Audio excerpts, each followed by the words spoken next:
Hey daters, welcome to the channel. My name is Charity and today we are talking about using your internal compass to navigate a breakup. Let's get started.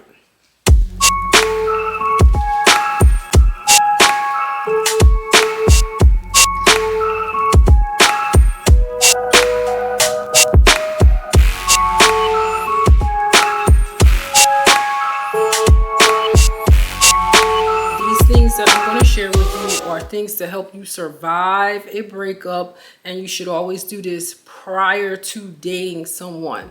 So number one is going to be having a confidant. Sometimes people want to vent and you may need a listening ear. You need to figure out who this person is, who can provide your safe space to speak about what's happened, that's going to give you logical, sound mind advice.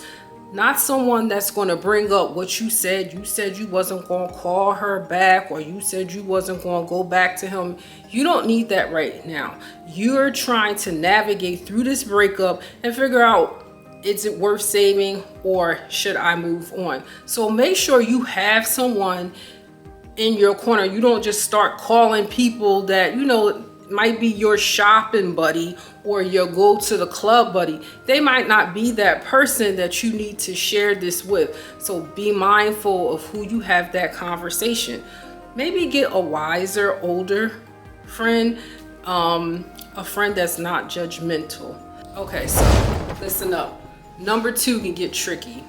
Number two is closure. This is something that some people want to have. They have a difficult time moving forward when they're not given the closure. You may want to know why you doing this, why you doing that, and the other party may not be ready to share that with you. They may have difficult figuring it out themselves or are unable to communicate it to you.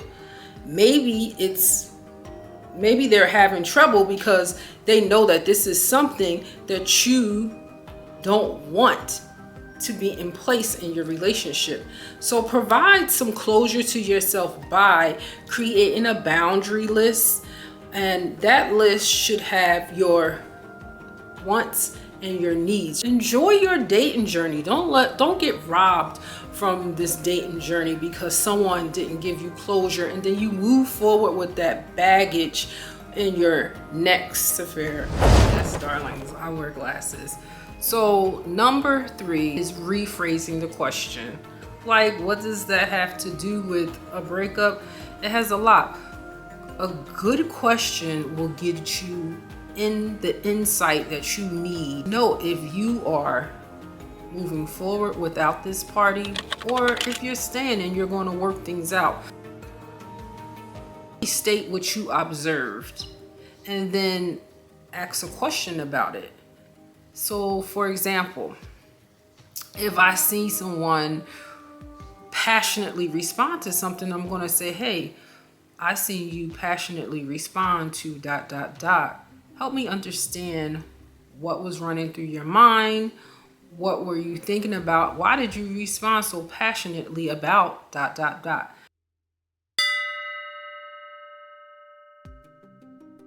Number four is time gap.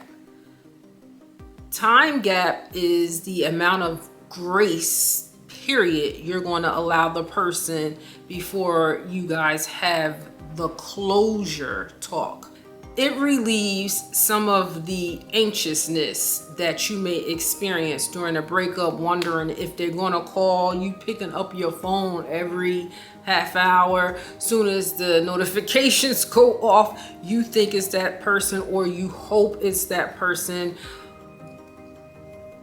Developing or creating a time gap grace period is a must during a breakup. I don't want you sitting around going crazy. Okay, the last one, effective communication.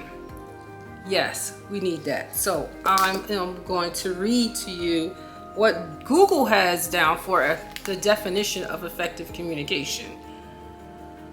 The process of exchanging ideas, thoughts, opinions, so that the message is understood and clear with a purpose. A lot of times we continue to hear, hey, communication is key to a relationship. But I want you to take it another step further. And I want you to go forward with thinking effective communication.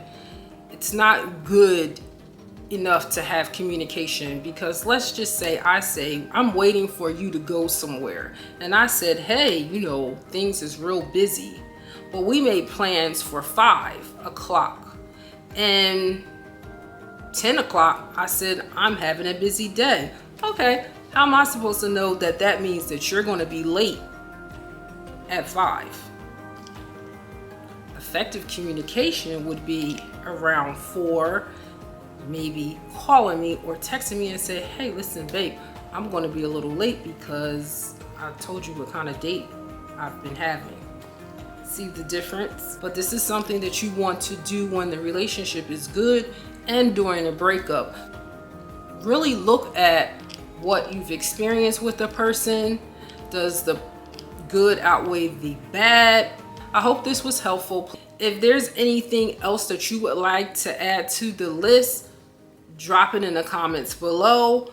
I want to expound on some of the things that I've talked about in this video. So come back for part 2. Subscribe, turn on those notifications. And as always, I wish you many dates galore. Happy dating, dater.